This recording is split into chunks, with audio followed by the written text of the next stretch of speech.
Բարև ձեզ, Շանթ Գյումրիի եթերում լրատվության ժամ է, այսօր հունվարի 23-ն է, ուրբաթ։ Արցախում մինչ այժմ բնակվող 10 հայեր եւ ազգությամբ ռուս 1 Հայաստանի Հանրապետության քաղաքացի տեղափոխվել են Հայաստան, հայտնել է աշխատանքի եւ սոցիալական հարցերի նախարար Արսեն Թորոսյանը, այս մասին գրելով Facebook-յան իր էջում, մեջբերենք։ Ադրբեջանի Հանրապետությունում Ղարաբաղում մինչ այժմ բնակվող 10 հայեր եւ ազգությամբ ռուս 1 Հայաստանի քաղաքացի դիմել են Ադրբեջանի եւ Հայաստանի պատկան մարմիններին Հայաստանի Հանրապետություն տեղափոխվելու խնդրանքով։ Դիմումների հիման վրա նշված անձինք տեղափոխվել են Հայաստանի Հանրապետություն, մեջբերման ավարտը։ Հայաստանի կառավարությունից տեղեկացրել են, որ Ստոկհոլմի արբիտրաժային տրիբունալը ամբողջությամբ մերժել է Հեցի գործով Կարապետյանների միջնորդության բոլոր պահանջները, եզրակացնելով, որ նրանց կողմից պահանջված ապահովման միջոցները հիմնավորված չեն։ Ստոկհոլմի արբիտրաժային տրիբունալը 2025 թվականի դեկտեմբերի 24-ին ամբողջությամբ մերժել է Լայորմանդ Հոլդինգս Լիմիթեդի, Սամվել Կարապետյանի, Էթերի Կարապետյանի, Սարգիս Կարապետյանի եւ Կարեն Կարապետյանի կողմից ներկայացված միջնորդությունը։ Միջնորդության թիվը սայլնի արբիտրաժային տրիբունալից պահանջվում էր արտակարգ արբիտրի կողմից 2207/2025 թվականի ԵԷ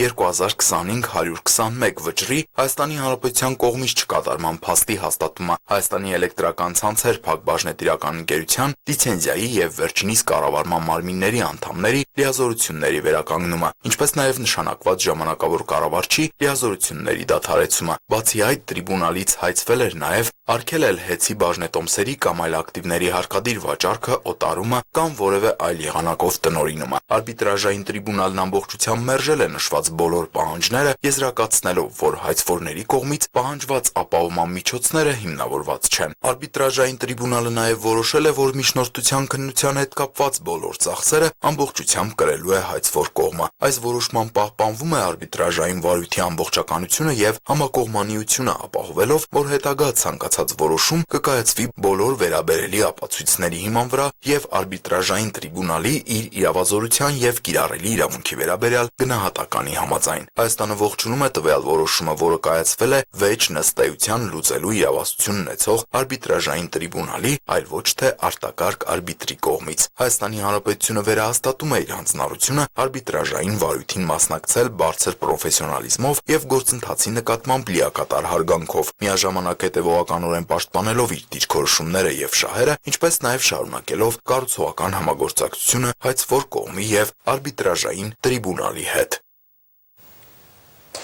Ընտրություններին մասնակցող կուսակցությունների օգտին կամ նրանց դեմ քարոզչություն իրականացնող դիտորդները չեն հավատարմագրվի։ Նախագիծը այսօր հատուկ ընթացակարգով քննարկվել եւ ընդունվել է խորհրդարանի արտահերթ նիստում, որը նախաձեռնել էին քաղաքացիական պայմանագիր խմբակցության падգամավորները։ Այդ նախագծով սահմանվում են ընտրությունների դիտորդական առաքելությունների քաղաքական չեզոքության ստուգման նոր պահանջներ, հստակեցվում են արդեն գործող կանոնները ու ընդլայնվում են մեխանիզմները։ Ընդդիմադիր Հայաստան խմբակցության անդամները նիստի սկզբում դեմ են արտահայտվել այս նախաձեռնությանը եւ հեռացել են դահլիճից։ Ժողովրդավարական ընտրությունների եվրոպական պլատֆորմը անդրադառնում է ընտրությունների ոլորտում անդրադառնում է քաղաքական առումով կողմնակալ կամ կեղծ դիտորդությանը եւ ասում է, որ քաղաքական առումով կողմնակալ կամ կեղծ դիտորդությունը համարվում ընտրությունների դիտարկումն այնպիսի խմբերի եւ անձանց կողմից, որոնք անկախ չեն, հետապնդում են քաղաքական նպատակ եւ շահագրգիռ են կոնկրետ արդյունքներով։ Կողմնակալ կամ կեղծ դիտորդությունը ըստ էության քաղաքական գործունեության ձև է, որն ուղղված է քաղաքական գործիչների եւ քաղաքական ուժերի շահերն առաջ մղելուն, ընտրական գործընթացների ընթացքում վստահելի դիտորդության իմիտացիայի միջոցով։ Ի տարբերություն անկախ եւ անկողմնակալ դիտորդների, կեղծ դիտորդական խմբերը ցուցաբերում են նվազ թափանցիկություն, անտեսում են միջազգային չափանիշները։ Դրանք հաճախ չունեն ընտրությունների դիտարկման կուռ մեթոդաբանություն, չեն հրապարակում դիտորդական զեկույցներ կամ տրամադրում են ձևական եւ կողմնակալ զեկույցներ։ Կեղծ դիտորդները կենտրոնանում են ոչ ժողովրդավար ռեժիմների համար կեղծ լեգիտիմություն ստեղծելու վրա, խաթարելով արդար եւ ժողովրդավարական ընտրությունների ապահովման ջանքերը, նրանց նպատակն է կամ լեգիտիմացնել թերի ընտրությունները կամ ընդհանրակը նսեմացնել ազատ ընտրությունները, խաթարել ընտրական հաստատությունների եւ ժողովրդավարական ընտրությունների հեղինակությունը։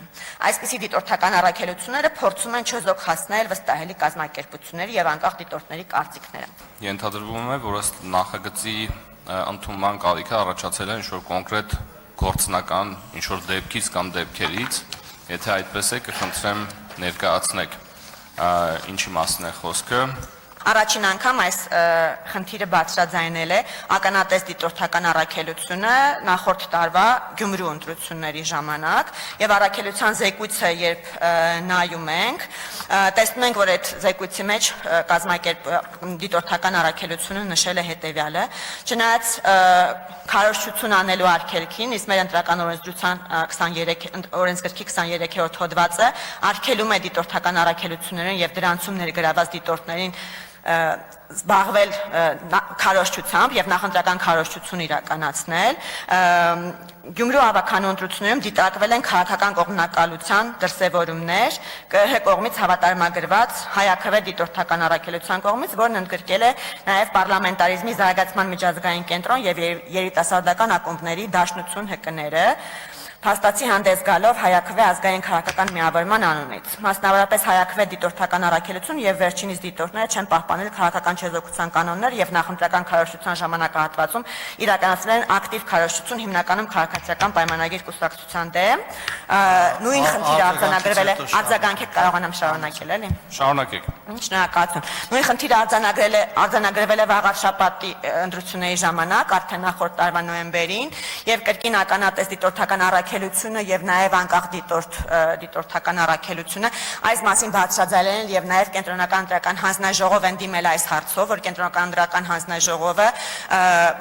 կարողանա գործողություններ կատարել նշված խախտման հետ կապված։ ԿԸՀ-ն վարույթ է նախաձեռնել, քննարկել է, վարույթի ընթացքում արձանագրվել են անհատապես բոլոր դիտորդների կողմից արված կողմնակալության, չեզոքության եւ կողմնակալության հետ կապված խնդիրները, այնտեղ ծիծաղելի է, բայց դիտորդական առաքելության ներկայացուցիչ դիտորդները ասել են, որ իրենք չգիտեն, որ դիտորդ են, դրա համար են այդ կանոնը խախտել, այսինքն ընդունել են, որ կանոնը խախտել են, բայց ասել են, որ տեղեկացված չեն եղել, որ իրենք դիտորդ են, չնայած այն բանին, որ դիտորդական կազմակերպության նախագահը նույնպես եղել է այդ ցանկում, բայց ինքը տեղեկացված չի եղել, որ ինքը դիտորդ է, բայց քանի որ ԿԸՀ-ն հստակ մեխանիզմ չի ունեցել, այդ պահին բավարարվել է նրանով, որ նրանք արձանագրել են, որ իրենք խախտումը կատարել են եւ խոստացել են այլևս չանել։ Շնորհակալություն։ Խաղաղության խորհուրդը մի բան է, որն աշխարհը երբեք չի տեսել։ Այսպիսի գրառում է արել Միացյալ Նահանգների նախագահ Դոնալդ Թրամփը։ Նա նաև ասել է, թե Գրենլանդիայի հետ կապված ծրագրի աշխատանքները շարունակվում են եւ այն հրաշալի կլինի Միացյալ Նահանգների համար։ Հիշեցնենք, որ Դավոսի տնտեսական ֆորումի շրջանակներում ստորագրվել է Դոնալդ Թրամփի նախաձեռնած Խաղաղության խորհրդի կանոնադրությունը։ Նախաձեռնությանը միացել են նաև Հայաստանը եւ Ադրբեջանը։ Ուկրաինայի նախագահ Զելենսկին հայտարարել է, որ Կիևը եւ Միացյալ Նահանգները համաձայնության են եկել պատերազմից հետո անվտանգության երաշխիքների շուրջ, սակայն համաձայնագիրը դեռ ստորագրված չէ։ Նա ասել էր, թե իր կարծիքով սա վերջին փուլն է, նշել է Զելենսկին Դոնալդ Թրամփի հետ հանդիպումից հետո, ավելացնելով, որ խաղաղության հասնելու համար Ուկրաինային անհրաժեշտ է Միացյալ Նահանգների շատ ուժեղ ներգրավվածությունը։ Լրատվամիջոցները նշում են, որ թեև դիվանագիտական գործընթացի տեմպը ակնհայտորեն արագացել է, Ամերիկայի անվտանգության այդ երաշխիքները մոտ ժամանակներում չեն ստորագրվի։ Ավելի վաղ Դոնալդ Թրամփը հայտարարել էր, որ Ուկրաինայի պատերազմի կարգավորումը շատ շուտով է լինելու։ Իսկ ինչ արդյունքներ են գրանցվել Պուտին-Ուիտկով հանդիպման ժամանակ։ Ռուսաստանի նախագահի օգնական Յուրի Ուշակովը ասել է, որ նախագահ Վլադիմիր Պուտինի եւ Սպիտակ տան հատուկ դեսպան Ստիվ Ուիտկովի բանակցությունները տևել են մոտ 4 ժամ եւ եղել են բացառիկ բովանդակալից, կառուցողական եւ չափազանց անկեղծ ու վստահելի։ Ըստ Ուշակովի Ռուսաստանի զինված ուժերը պահպանում են ռազմավարական նախաձեռնությունը մարտադաշտում եւ կշարունակեն հետապնդել ռազմավարական նպատակները։ Ուշակովը նաեւ ընդգծել է, որ Ամերիկայի պաշտոնյաները արդեն մշակում են կոնկրետ ծրագրեր, որոնք կարող են իրականացվել ռազմական գործողությունների ավարտից հետո։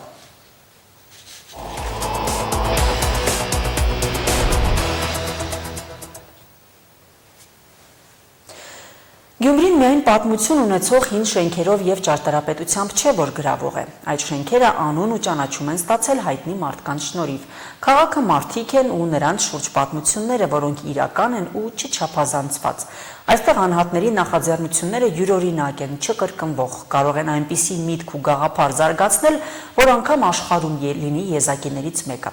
Օրինակը հայտնի կինոյի Բաքն է իր Վառեմ Մարեմ արվեստանոցով, անունների ինտերակտիվ պատով ու վերջին ու ամենաթարմը՝ տաք սուրճ ճաշակողի դիմանկարը բաժակին։ Հասմիկ ջան, մինչև արվեստանոց գալն ու բացելը մի հատ ավանդույթ կար, պետք է Ասլանին բարևես, սիրես, նոր անցնես առաջ, որովհետև մեր արվեստանոցի սիմվոլներից, թիմագիծներից մեկը դարել է Ասլանը։ Մեր արվեստանոցի պատմությունն է հենց այնպես սկսվել, որ երբ առաջի անգամ տարածքը տեսանք ու բացեցինք մեր արվեստանոցի տուրը, առաջինը ով մտավ ներս, դա եղել է Ասլանը։ Հետո նոր մնացածը։ Տես ոդ էդնես կուկա։ Ասլանը կարևոր հերոսն է արվեստանոցի պատմության մեջ։ Առանց չափազանցության նրան տեսնելու համար են Գյումրի այցելող հյուրերը գալիս Վարեմ Մարեմի բակ։ Իսկ դրսի սառը օդը մարում է հենց դուռը բացելուն պես։ Այդ ջերմությունը ուղիղ համեմատական է այստեղ մտնող մարդկանց շպիտներին եւ ինտերիերին։ Այստեղ օրն ու աշխատանքը եռում են։ Անծանոթ մարդիկ ստեղծագործ մտքին թևեր են տալիս ու կտրվում ամեն ինչից։ Կինոյի բակի անունն ու տեղը 4 տարի է արվեստանոցն է հանրայնացնում։ Հատկապես ուրախալի է, որ անմիջապես մեր դիմաց կգտնվի մեր մանկության տանգոն ֆիլմից հայտնի Բալգոնը,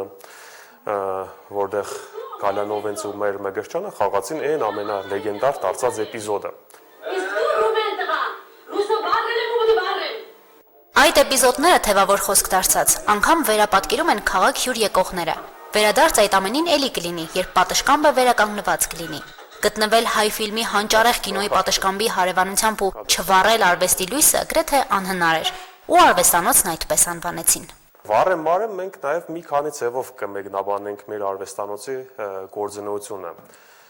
Յուրաքանչյուր մարդ, ով կմտնի մեր արվեստանոց, մենք կփորձենք առաջի հերթին վառել իր ստեղծագործական միտքը, բայց չմարել։ Մարդակենտրոն զբոսաշրջության փոքր, բայց ինչպես հյուրերն են ասում, գյումրեցու սրտի պես մեծ ու տաք միջավայրը ամբողջ տարին բաց դռներով է։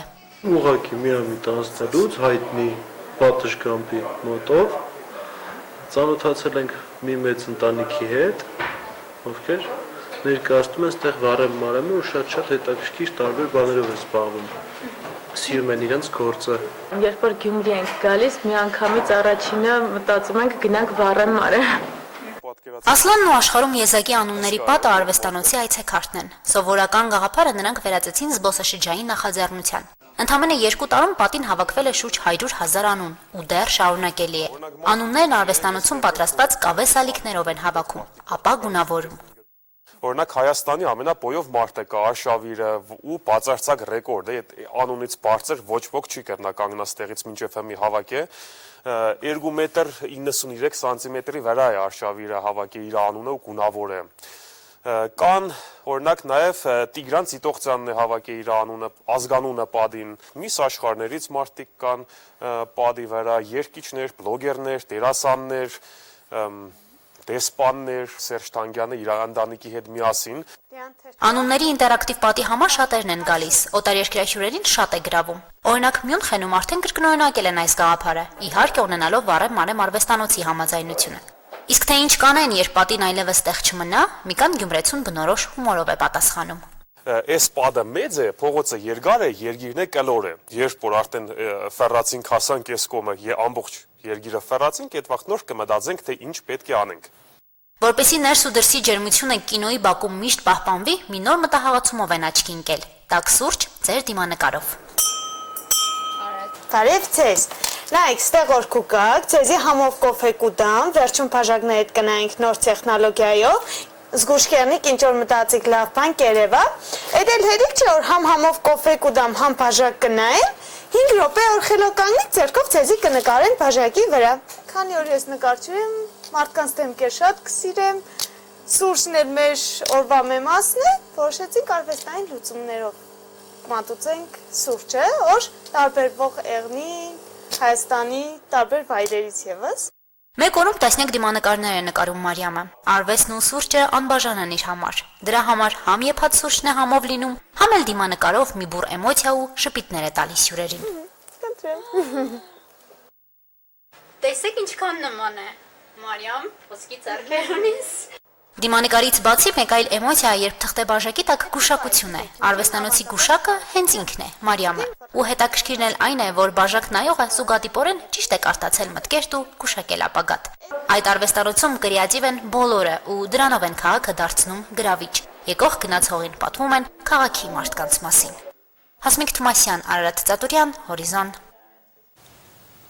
Այսքանը քիչ անց Շանթ Գյումրիի ուղիղ եթերը կշարունակի տեսանկյուն հաղորդաշարը, տեսանկյան հյուրն է Գյումրի բժշկական կենտրոնի մանկաբարձագինեկոլոգիական ծառայության ղեկավար Էդգար Սուքասյանը։